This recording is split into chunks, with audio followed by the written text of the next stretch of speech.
Hi mga friendship, meron tayong daing na galunggong. Ayan, galunggong.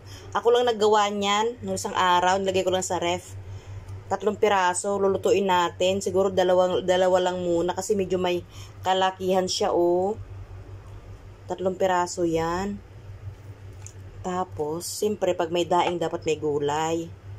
Kahit ano na lang. Ayan, nilagyan ko ng bawang, paminta, at saka asin. Tinimplahan ko din siya ng pampalasa. Hindi ko siya dito sa plato nilagay. Sa Tupperware. Yung anuhan, yung talagang babadan. Nilagay ko lang siya sa ref. Malamig pa nga yung suka. Ito yung suka niya. Babalik natin yung isa.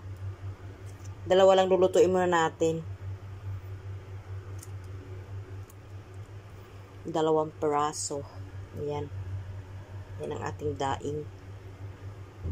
Lutuin na natin mga friendship para kakain na tayo. Kumusta kayo dyan? Kumusta? Maraming salamat guys sa mga hindi nag-i-skip ng ads. Maraming salamat. Thank you so much. Malaking bagay. Kakain na naman tayo. Kakain. Mga friendship, lutuin na natin ang ating daing na tilapia. Daing na galunggong. Ayan, isa lang muna. Kasi malaki eh. Ayan. Tumitilamsik na. Tumitilamsik kasi nga may suka.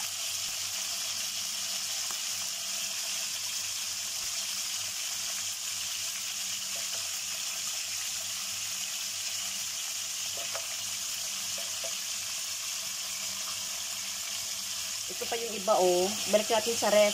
2 pa yan.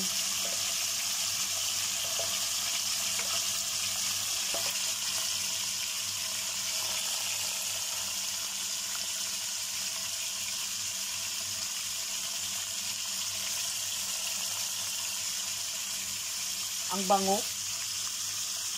Suka, bawang. Hindi ko nilagyan ng bawang. Andito yung bawang sa loob. Ayan o, sa mga gilid-gilid. Balikta rin natin.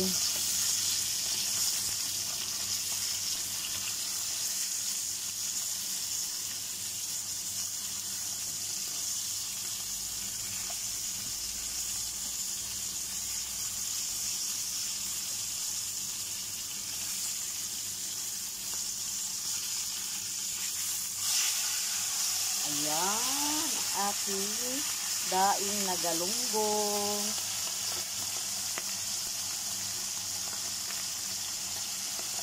Ang bango.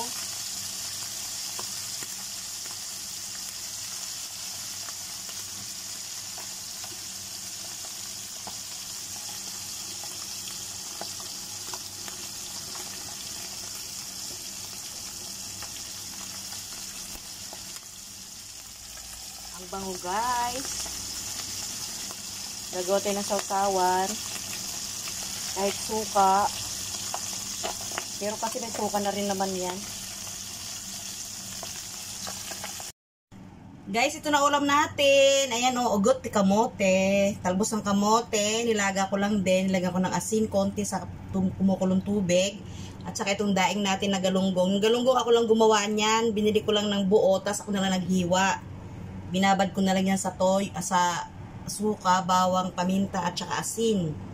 Ayan, kakain na tayo guys. Simple-simpleng ulam na masustansya. Maraming salamat. Yummers. Kain na tayo. Hindi ko inuubos. May 2 pa doon. Kasi kung lulutuin kong 3, hindi ko naman mauubos din. Ilagay lang doon sa ref. May suka din naman yun. Diba guys? Maraming salamat. Thank you for watching. See you in my next vlogan. Bye!